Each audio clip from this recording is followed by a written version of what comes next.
11 കൊല്ലം മുത്തുനബി തങ്ങളെ ഒട്ടിച്ചേർന്നു നടന്ന ഖസ്വ എന്ന ഒട്ടകം മുത്തുനബി തങ്ങൾ പറഞ്ഞു നല്ല ലക്ഷണമുള്ളതാണ്, ഒരിക്കലും അത് മൂട്ടുകാട്ടിയിട്ടില്ല.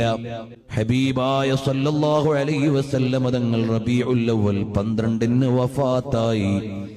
പിന്നെ ഖസ്വ വെള്ളം കുടിച്ചിട്ടില്ല, ഭക്ഷണം കഴിച്ചിട്ടില്ല. ആ പട്ടിണി കിടന്ന മുത്തുനബി തങ്ങൾ വഫാത്തായ ദുഃഖത്തിൽ മരണപ്പെട്ടുപോയ വാഹനമാണ്. എത്ര വലിയ ഭാഗ്യമാണതിന് കിട്ടിപ്പോയത്. അതിന്റെ ഒരു കുളമ്പിന്റെ അടിയിലൊന്ന് ചേരാൻ കഴിഞ്ഞിരുന്നെങ്കിൽ നാളെ സ്വർഗത്തിലെത്തുമ്പോൾ ഒരു പരിഗണന കിട്ടിയേനെ. ഹബീബായ തങ്ങളെ ഇഷ്ടം വെച്ച് സ്വർഗത്തിലെത്തുന്ന ഉഹദ് പർവ്വതമുണ്ട്. തങ്ങൾക്ക് വേണ്ടി കരഞ്ഞിട്ട് മദീനത്തെ പള്ളിയിൽ